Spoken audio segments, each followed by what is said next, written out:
Avec une population d'environ 1 300 000 habitants, Pointe-Noire, créée le 11 mai 1922, a reçu l'aval du chef de l'État pour sa municipalisation additionnelle couplée au centenaire de la ville, centenaire pour lequel les jeunes sont enthousiasmés à l'image de Chance Makebou. Noir, havre de paix et pleine de grâce comme sa jeunesse, va célébrer son centenaire. Sous votre leadership, pour rejoindre le cercle des villes vertes et bien construites. Pointe-Noire est le poumon économique de notre pays où la jeunesse reste mobilisée à participer à la réalisation de votre projet de société. Ensemble, suivons la marche. Avec vous et par vous, Pointe-Noire va relever le défi de se moderniser de plus belle à travers la municipalisation additionnelle pluriannuelle. Cela, la jeunesse de Pointe-Noire vous dit merci papa. Pointe-Noire de demain ne sera pas identique à Pointe-Noire d'hier ni d'aujourd'hui. L'avenir de Pointe-Noire se jouera en 4 axes, a dit Jean-Jacques Bouya, ministre d'État, ministre de l'Aménagement du territoire, des infrastructures et de l'entretien routier. Pointe-Noire de demain ne sera pas identique à Pointe-Noire d'hier ou même d'aujourd'hui. L'avenir de Pointe-Noire se jouera en 4 axes stratégiques complémentaires les uns aux autres. Axe numéro 1, la gouvernance locale et le développement territorial. Parce que Pointe-Noire est une entité décentralisée et déconcentrée, où se confrontent les décisions institutionnelles et les desiderata des populations. Axe numéro 2, les mutations socio-spatiales et linguistiques.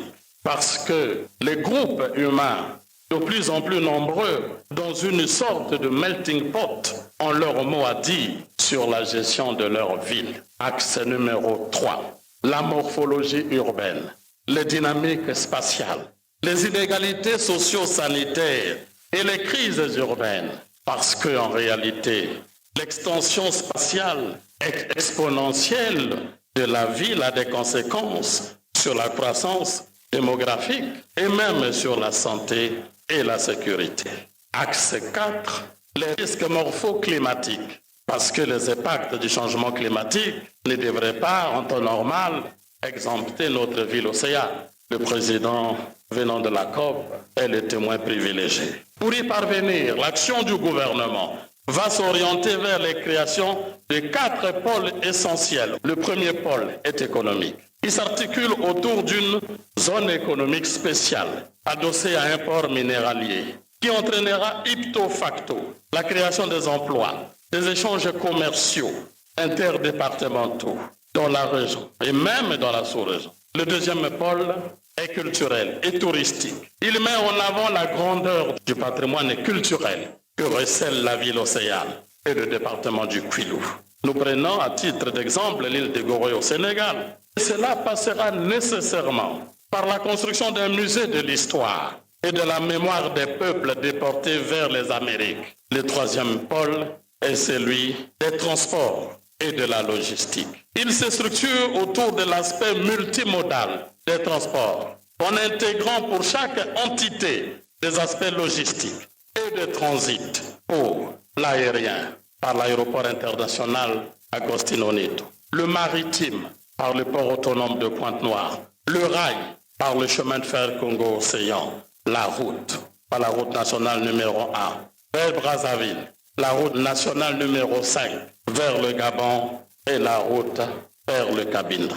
Le tout convergeant vers la ville par une espèce de rocade de 84 km et une corniche qui permet de retourner la ville vers l'océan sur 44 km. Le quatrième pôle est celui de la connaissance. Il s'articule autour de la création de l'université de Pointe-Noire à Diosso, où 2 sociétés sont déjà à pied d'œuvre.